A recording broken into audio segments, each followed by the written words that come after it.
In this video, we're going to learn some of the basic concepts and definitions behind circular motion.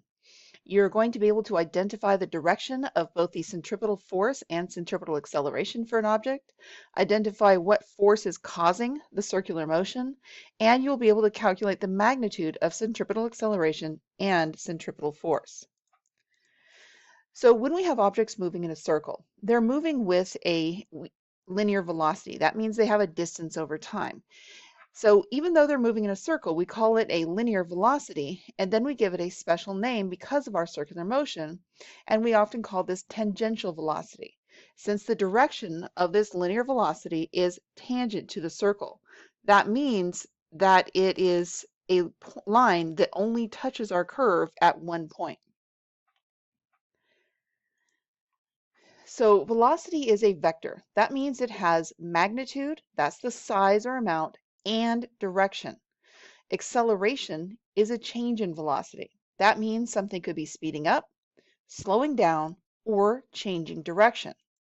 So an object that moves around a circle is constantly changing its direction of motion, and therefore the object is constantly accelerating.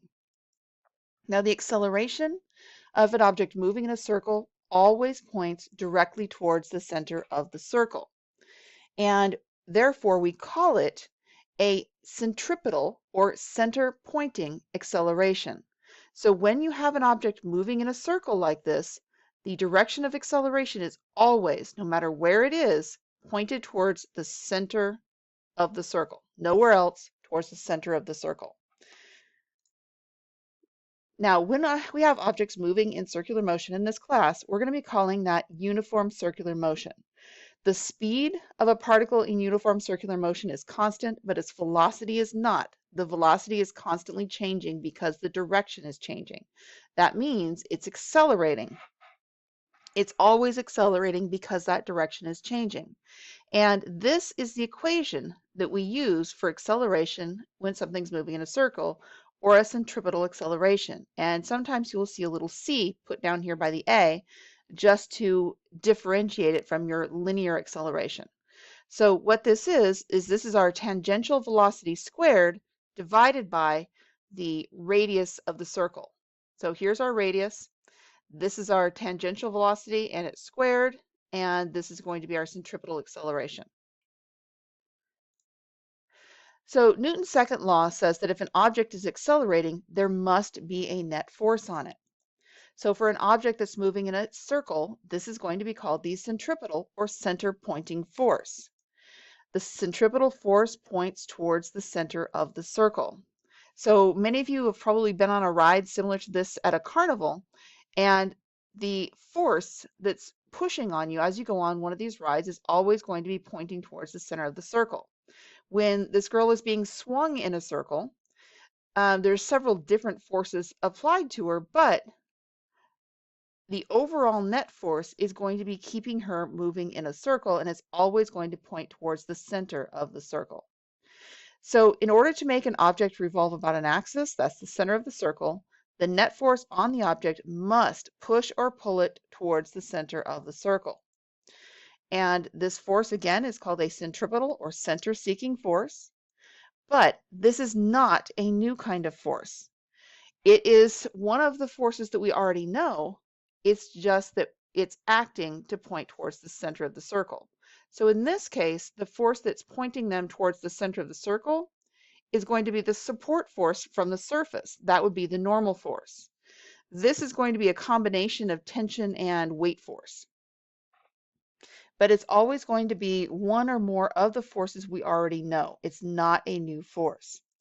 So when an object moves along a circular path, we can use a special way of finding our centripetal force. Instead of using our net force is equal to mass times acceleration, we use the centripetal force is equal to mv squared over r. And that's the same thing as m times centripetal acceleration. Because remember, centripetal acceleration was the tangential velocity squared over r. So we're just plugging this in here, and this is what we get instead. So when we solve problems with this, you can go straight to this equation if necessary, or sometimes you may have to calculate centripetal acceleration first. Now, one special thing about this is you have to remember the net force and the acceleration must be in the same direction. Both of them point towards the center of the circle. Acceleration and force are always in the same direction. Velocity is always tangent to the curve. It's always perpendicular. So why does it feel like if you're on this ride, or if you're in a car and the car is going around the curve, you feel like if the door flew open, you're going to move that way. You feel like if the wall breaks behind you, that you're going to move outward. Why do you feel that way? Sometimes it's called a centrifugal force, but a centrifugal force doesn't really exist. What this comes down to is, remember, according to Newton's first law, an object will move in a straight line at a constant velocity unless acted on by an external force. That means the object has inertia. And remember, with your inertia, you're going to try and keep going in a straight line. And something has to happen to make you change your direction. Well, what's happening, for example, on the ride here, is that your body wants to go in a straight line. And to keep you moving in a circle, the outside, the surface, has to continuously push you towards the center. It has to continuously change your direction. And that's what you're feeling, is you're feeling the constant force of changing your direction.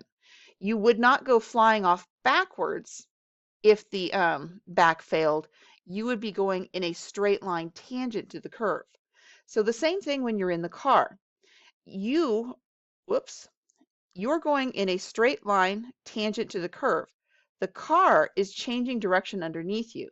So you keep going in a straight line until you encounter the door of the car, which is forcing you towards the center of the circle. It's constantly changing your direction. And so one of the other parts of this is that the tangential velocity is the direction that you or the object or any object will move if we don't have that external force keeping us pointed towards the center of the circle. So if for some reason, if you have a rock, for example, that is on a string and being twirled in a circle, if the string broke at this point, this is the direction the rock would move. It would not move out and it would not come towards the center of the circle.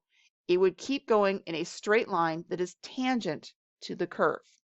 So let's go ahead and do a couple of calculation problems, examples. So in this case, we have a 1,200 kilogram car that is turning a tight corner at a constant speed of 15 meters per second. If the radius of the curve is 25 meters, what is the magnitude of the centripetal acceleration of the car, and what is the magnitude of the centripetal force? Remember, centripetal acceleration is that tangential velocity squared divided by the radius of the circle.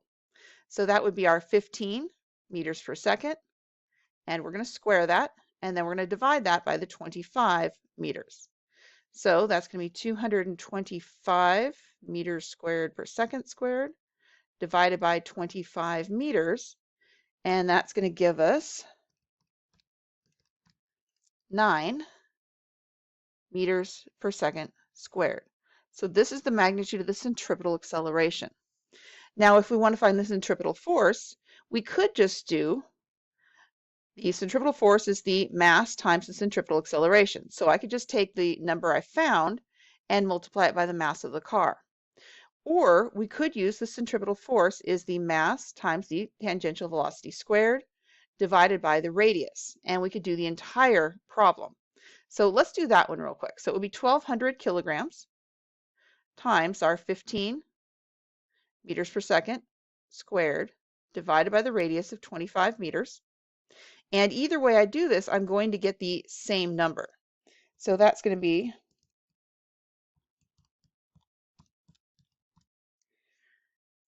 10,800 newtons.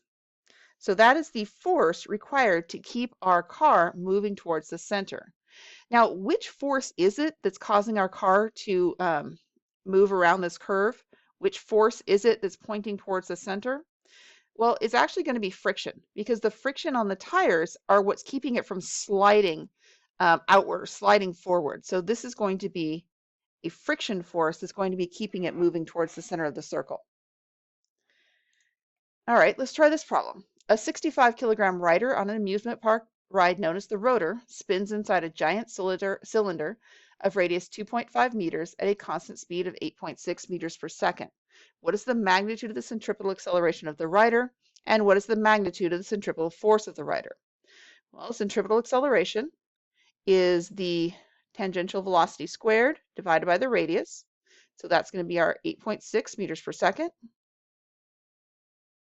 And that's squared divided by our radius of 2.5 meters. And that's going to be 29.584, or let's just go with 29.6 meters per second squared. Now the centripetal acceleration is just going to be mass times the centripetal force is mass times centripetal acceleration. And again, you could do the full equation, but this time let's just do our mass of 65 kilograms times our centripetal acceleration of 29.6 meters per second squared. And our centripetal force is equal to 1923. Let me rewrite that. Equals 1923 newtons. So that is the magnitude of the centripetal force. That's how much force has to be applied by the surface to keep you moving towards the center. Now there's a couple of special situations with circular motion that are just a little bit different. We also have vertical circular motion. Now normally when things move in vertical circles, the speed is not usually going to be constant, but we can still apply the uniform circular motion techniques that we've already looked at. Now, one of the things to be aware of, the acceleration or the centripetal force always points towards the center of the circle. No matter where the motorcycle is on this ramp, the force and the acceleration are always going to point towards the center of the circle. But with this motorcycle, we don't have just this normal force that's acting as the centripetal force. We also have the weight force. And while the normal force is always pointing towards the center of the circle, the weight force is going to be pointing in several different directions, always straight down towards the center of the earth. So just be aware of that. The weight force doesn't disappear so that we only have the centripetal force. We have both the centripetal force and the weight force, especially on something moving in uniform circular motion. Something that's going on a horizontal circle, like the car going around the track, will also still have, well, that car, and I can't draw a car very well, will still have a normal force from the road supporting it. It'll still have a weight force pointing down, and then it'll have the centripetal force, whichever force is acting as the centripetal force, which is often going to be friction, pointing towards the center of the circle. So just be aware that some of these other forces are still there, but usually the net force is always going to point towards the center of the circle. Now, the last force we're going to talk about is the circular motion due to gravity. If you have objects moving in circular motion around a large mass, such as the Earth, they're going to be in orbit. And the force that is acting as the centripetal force is going to be the gravitational force, which is always pointing directly towards the center of the Earth. Now, something special about this is that technically when you have an object in orbit, it's actually in free fall. That means it's always going to be falling towards the center of the planet. But the object has enough vertical speed that as it falls to the Earth curves away underneath and it will never actually hit the ground. So this picture here gives you a little bit of an example of how that projectile motion would work. If you fire something without a lot of speed, it's going to basically hit the ground fairly quickly. Give it a little bit more speed, and it's going to go a little bit farther before it hits the ground. More speed, a little bit further. Keep going. The more speed you give it, the little bit further that it goes before it finally hits the ground. Well, if you send it fast enough, as it keeps falling, curving down to hit the ground, the Earth is going to curve away underneath it at exactly the same rate so that it never actually hits the ground. It moves in a complete circle or a complete orbit.